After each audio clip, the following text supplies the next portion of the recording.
शेतकरी मंडळी रामराम. लवकरच पावसाळा लागणार आहे आणि पेरणीला सुरुवात होणार आहे.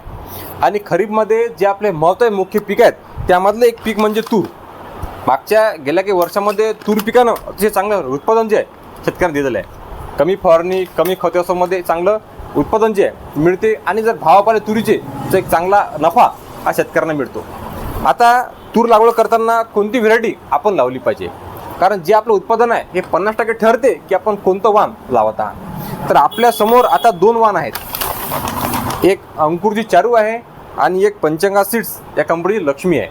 दोन्हीही तुराची सविस्तर माहिती आज आपण पाहणार आहे. तुम्ही व्हिडिओ पूर्ण पहा आणि शेअर करा आणि सबस्क्राईब करून घ्या, म्हणजे कामाचे व्हिडिओ तुमच्यापर्यंत येत राहतील. आता चारूचं आपण पाहायला गेलं तर मागच्या 3 ते 4 वर्षापासून एक चांगलं उत्पादन जे आहे हे चारून दिलं.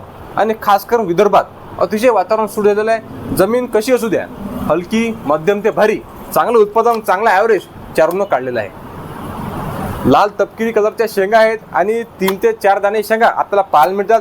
आणि पूर्णपणे लाल भडक तूर आहे. चांगल्या फांद्या करते आणि जेवढ्या फांद्या तेवढ्या शेंगा त्या अटकीन लागते.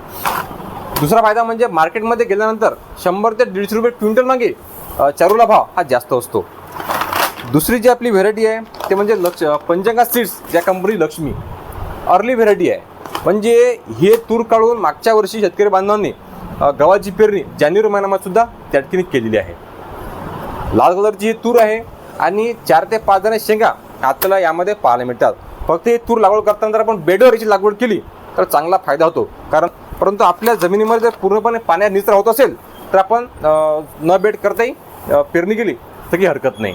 आता रोजचे आपले पेरणीपर्यंत रोज एक व्हिडिओ त्या ठिकाणी येत राहतील. ते मग कापूस, सोयाबीन, तूर शेतकऱ्यांना चांगली माहिती भेटावी हाच प्रयत्न आहे. पण तुम्ही सबस्क्राईब करून घ्या. धन्यवाद.